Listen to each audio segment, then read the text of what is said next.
स्वागत है आप सभी का इस दिव्य गाथा में, जहां महाकाल और उज्जैन की आभा आलोकित होती है। आपसे विनम्र अनुरोध है कि कृपया अपने मोबाइल फोन्स को साइलेंट मोड में डालें या स्विच ऑफ कर दें, ताकि आप इस प्रस्तुति का संपूर्ण आनंद बिना किसी व्यवधान के उठा सकें। इस शो के प्रस्तुतकर्ता हैं उज्जैन स्मार्ट सिटी लिमिटेड। निष्पादक हैं मध्य प्रदेश पर्यटन। तो प्रस्तुत है महाकाल की शक्ति, उज्जैन की भक्ति।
ब्रह्मांड की सबसे प्राचीनतम कहानियों में से आज हम वो कहानी सुनाएंगे जिसका सृजन पूरे ब्रह्मांड के सृजन से पहले हुआ।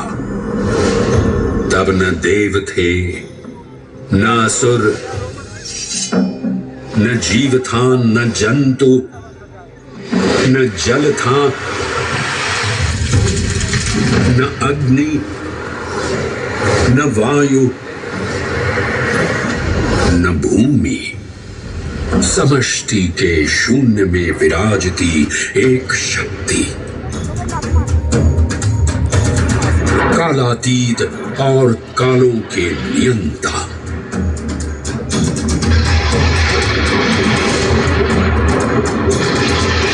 विधाता भी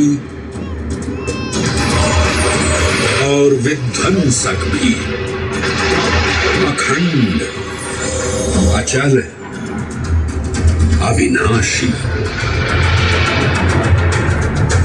ये कथा है उस महादेव के महाकाल स्वरूप की, जो सृष्टि के आरंभ भी हैं और काल के आगमन भी हैं।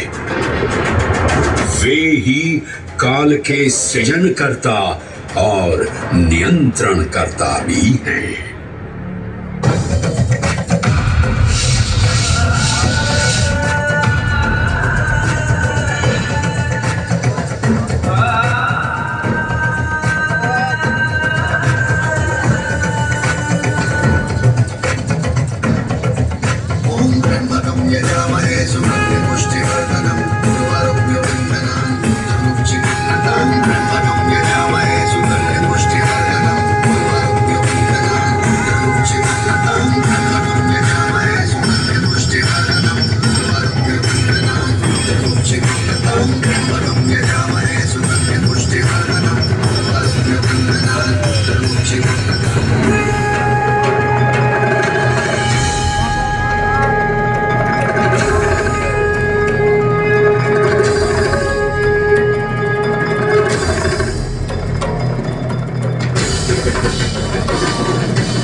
निर्विकार होते हुए भी अपनी माया से विराट विश्व का आकार धारण करने वाले महाकाल।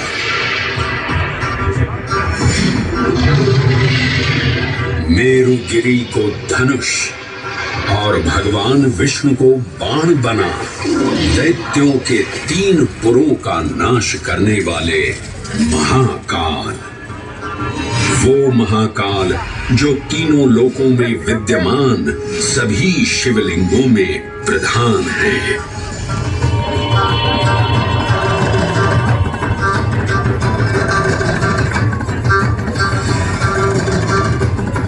वो महाकाल जिनके त्रिशूल की तीनों नोकों से काम, क्रोध और लोभ पर नियंत्रण होता है, जिनके मस्तिष्क पर चंद्र शीतलता का प्रतीक है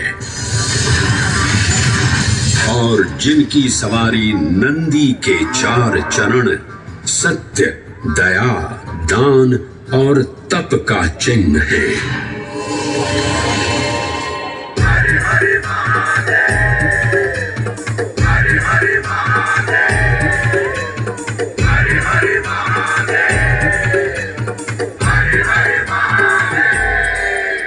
न पुण्यं न पापं न सौख्यं न दुःखं न मन्त्रो न तीर्थं न वेदा न यज्ञः अहं भोजनं नैव भोज्यं न भोक्ता चिदानन्दरूपः शिवोऽहं शिवोऽहम्। हरे हरे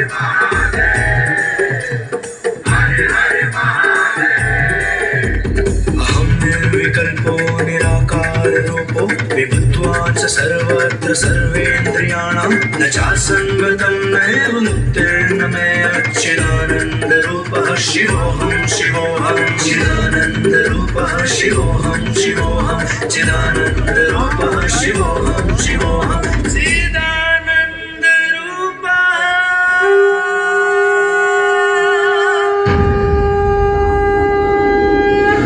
वराह पुराण में कहा गया है, नाभिदेशे महाकालस्तन्नाम्ना तत्र वै हरः, अर्थात नाभिदेश उज्जैन में स्थित भगवान महाकालेश्वर तीनों लोकों में पूजनीय हैं। आकाशे तारकाम लिंगम पाताले हाटकेश्वरम मृत्युलोके महाकालम सर्वलिंगम नमोस्तुते। आकाश में तारक लिंग के रूप में, पाताल में हाटकेश्वर के रूप में और मृत्युलोक में महाकाल के रूप में स्थित भगवान शिव को प्रणाम। समस्त लिंग स्वरूपों में विद्यमान भगवान शिव को सादर नमस्कार। नाभिदेश उज्जैन का अटूट बंधन है महाकाल के साथ, जो महाकाल स्तोत्र में उल्लिखित है। उज्जयिन्यां महाकालम महाकालेश्वरम हरम महाकालम महायोगिनम नमामि पार्वती पतिम। तो चलिए मैं आपको कथा सुनाता हूँ इसी महान उज्जैन नगर की। उज्जैन, जिसे संस्कृत साहित्य में अवंतिका, विशाला, कुशस्थली, पद्मावती, कनकश्रृंगा, स्वर्णश्रृंगा, प्रतिकल्पा, कुमुदवती और अमरावती के नाम से पुकारा गया। उज्जैन, जो मनुष्य को मोक्ष प्रदान करने वाली 7 नगरियों में से एक है। उज्जैन, जहां 84 महादेव का आशीर्वाद प्राप्त है। उज्जैन, जिस पर सदा ही कृपा रहती है महाकाल की। यहाँ सतत क्षिप्रा नदी की निर्मल धारा बहती है। डमरू के नाद से जीवन को ऊर्जा मिलती है। घंटियों की झंकार मन को आनंदित करती है और यहाँ का आकाश शिव आशीष स्वरूप है। श्मशान ऊषर क्षेत्र पीठम तु मनमेव च पंचकत्र न लभ्यते महाकाल पुरद्दते।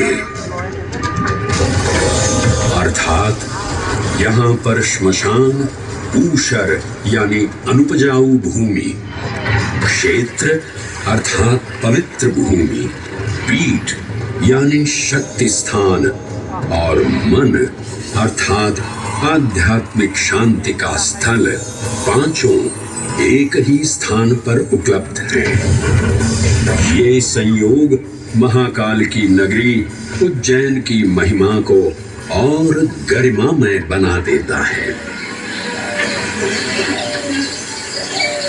उज्जैन के इस अलौकिक स्वरूप से प्रभावित हो महाकवि कालिदास अपने काव्य मेघदूत में लिखते हैं, हे जलधर, यदि महाकाल के मंदिर में समय से पहले तुम पहुंच जाओ तो तब तक वहां ठहर जाना जब तक सूर्य आंख से ओझल न हो जाए।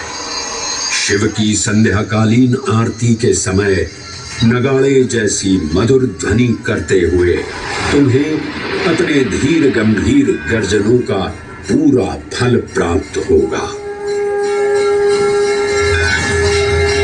ये संध्या आरती जिसे कालिदास ने सराहा है अत्यंत महत्वपूर्ण है, क्योंकि ये वो प्रहर है जब सभी देवी देवता गंधर्व यहाँ उपस्थित होते हैं।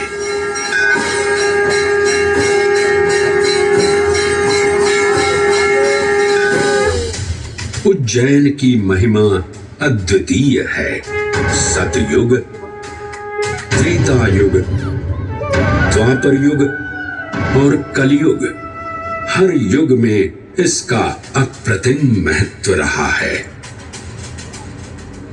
इस काल यात्रा में सबसे पहले आपको सतयुग के उस कालखंड में ले चलता हूं जहां देव और दानव एकत्रित हैं समुद्र मंथन करने के लिए। मन की आंखों से कल्पना कीजिए, भगवान विष्णु ने कूर्म का रूप ले मंदरांचल पर्वत को अपनी पीठ पर उठा रखा है। सागर से विकराल लहरें उठ रही हैं, मेघ भयानक गर्जना कर रहे हैं।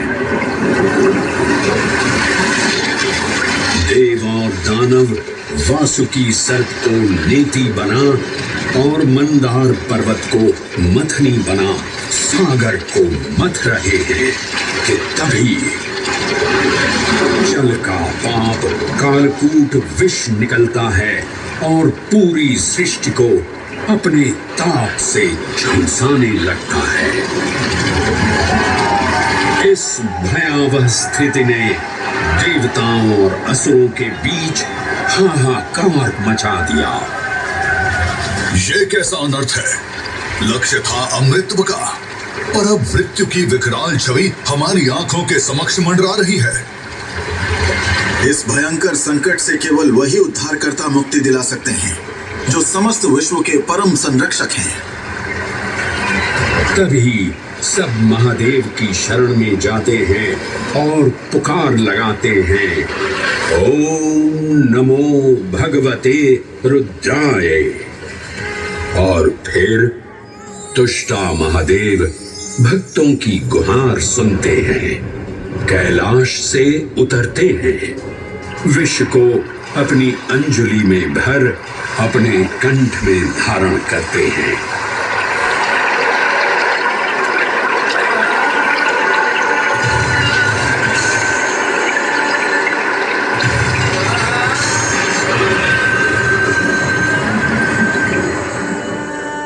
अंततो गत्वा सागर मंथन से अमृत कलश प्रकट होता है। जैसे ही अमृत प्रकट हुआ, दानवों ने इसे केवल अपने आधिपत्य में लेने की आकांक्षा प्रकट की और संघर्ष छिड़ गया। आज यदि हम इस अमृत को प्राप्त कर सकें, तो हम देवताओं पर हमेशा के लिए प्रभुत्व स्थापित कर पाएंगे। अमृत अपात्र हाथों में ना जा पाए, क्योंकि ये अपनी शक्ति का असीम दुरुपयोग करेंगे। इस अराजकता के परिणाम स्वरूप अमृत की कुछ बूंदें छलकी और पृथ्वी तक पहुंच गई। 4 स्थलों पर स्पर्श हुआ इन बूंदों का। हरिद्वार, प्रयागराज, नासिक और उज्जैन। अमृत की इन्हीं बूंदों के कारण उज्जैन में हर 12 वर्ष पर कुंभ सिंहस्थ मेले का आयोजन होता है। भगवान शिव की लीला देखिए, लोक कल्याण के लिए स्वयं विषपान किया और अपनी नगरी पर अमृत वर्षा करवाई। अमृत की पावन बूंदों से अभिसिंचित ये दिव्य उज्जैन भूमि रामायण के पृष्ठों में भी सम्मिलित हुई।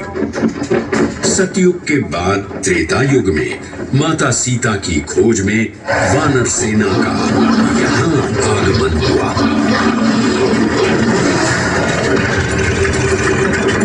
समय की इस यात्रा के माध्यम से अब प्रवेश करते हैं वाल्मीकि रामायण के किष्किंधा कांड में। जब वानर राजा सुग्रीव अपने यूथपतियों से सभी प्रमुख स्थानों पर जाने के लिए कहते हैं और उन्हें अवंती नगर यानी उज्जैन जाने का आदेश भी देते हैं। मेखला उत्कल के क्षेत्र, दशर्ण के नगर, आब्रवंती, अवंती और विदर्भ के राज्य, साथ ही माहिष्का के आकर्षक राज्य में भी पूरी तरह से खोजना होगा। एक युग भगवान विष्णु के राम अवतार से संपृक्त और अगला युग उन्हीं के एक और दिव्य अवतार से समरस होना, ये अद्वितीय संगम केवल उज्जैन में ही संभव था। परंतु एक क्षण ठहरिए और ध्यान से सुनिए। ये है महाकाल के 1008 दिव्य नाम। हाँ, मैंने काल चक्र को परिवर्तित कर दिया है और अब द्वापर युग का शुभारंभ हो चुका है। विस्मय पूर्ण हो जाएंगे ये जानकर कि महाकाल के इन नामों को स्वयं भगवान श्री कृष्ण ने रचकर पिरोया था। महाकाल सहस्र नामावली की ये अद्भुत रचना उस समय की है जब योगेश्वर कृष्ण, उनके मित्र सुदामा और शेषावतार बलराम ने अवंती नगरी में स्थित सांदीपनी ऋषि के आश्रम में वेद, वेदांत दर्शन और शस्त्र विद्या की शिक्षा ग्रहण की थी। कहते हैं कि भगवान श्री कृष्ण को अवंती ने ऐसा मंत्र मुग्ध कर दिया कि यहाँ 64 दिनों तक रुककर उन्होंने 64 विद्याएं और 14 कलाओं का ज्ञान लिया। उज्जैन का संबंध महाभारत से भी जुड़ा हुआ है। इस महान महाकाव्य के वन पर्व में उल्लेख किया गया है कि महाकालेश्वर मंदिर में स्थित कोटि तीर्थ जल का स्पर्श मात्र करने से अश्वमेध यज्ञ के समान फल प्राप्त होता था। और फिर परिवर्तन की इस अनवरत धारा ने एक नई कहानी लिखी। उज्जैन में उदय हुआ मौर्य वंश का। सम्राट बिंदुसार ने अपने पुत्र अशोक को उज्जैन का राज्यपाल बनाया और समय के साथ अशोक के शासनकाल में धम्म का विस्तार हुआ। मौर्य वंश के पश्चात विभिन्न राजवंशों, सम्राटों और नरेशों ने उज्जैन की सेवा की। उनमें से प्रमुख मालवा गण, और फिर गुप्त वंश ने यहाँ राज कर इसके वैभव में वृद्धि की। उज्जैन ने अपने भव्य तेज से जहां महात्माओं और शासकों को आकर्षित किया, वहीं इस नगर पर आतताइयों की दृष्टि भी पड़ी।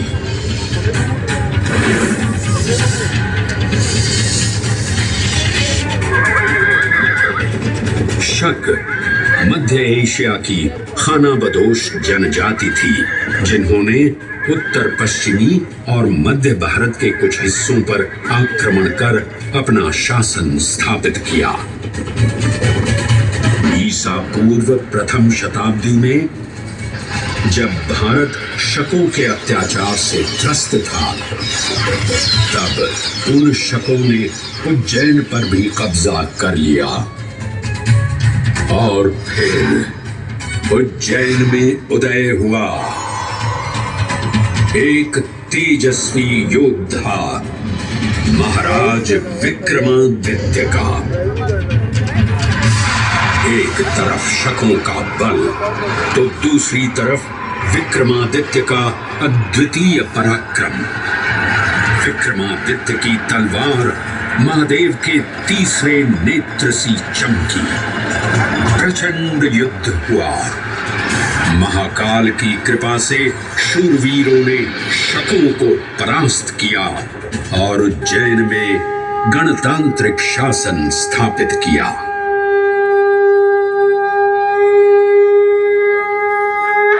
गुंजायमान होती है। राजा विक्रमादित्य और शकों के मध्य हुए युद्ध ने उज्जैन को काल चक्र से अभिन्न रूप से जोड़ दिया, क्योंकि जिस दिन उनको विजय प्राप्त हुई, उस गौरवशाली उपलब्धि के सम्मान में एक नवीन पंचांग का शुभारंभ किया गया, विक्रम संवत पंचांग। आज भी कई हिंदू पर्व और धार्मिक अनुष्ठान विक्रम संवत पर आधारित हैं।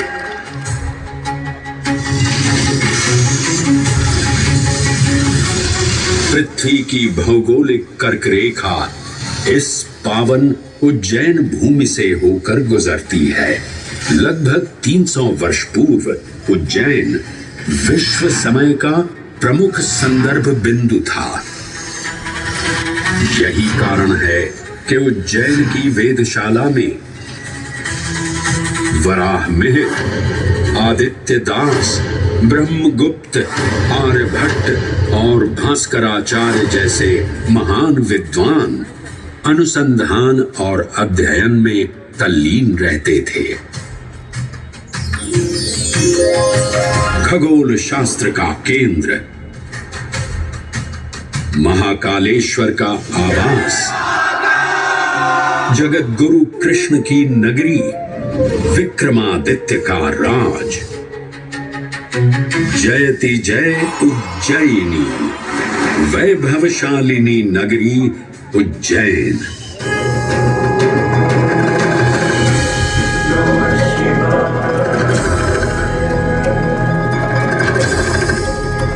श्वासों को शिव मंत्र से अलंकृत कर, मन को भाव की गंगा से निर्मल कर, जो भी उज्जैन में महादेव की शरण लेता है, उसका कल्याण होना निश्चित है।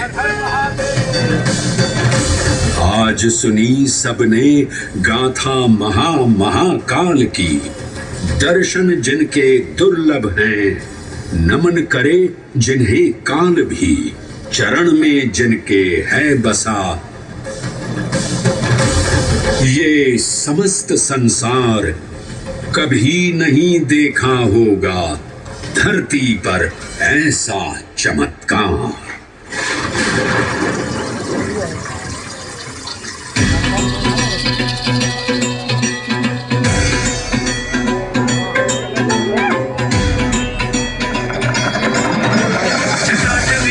जल प्रवाहमावितस्थले गलेवलम्बिताम्बुजङ्गतुङ्गमालिकाटमट्टमट्टमट्टमन्निनादमट्टमर्वयं चकार चक्रताण्डवं तनोतु न शिव शिव शिव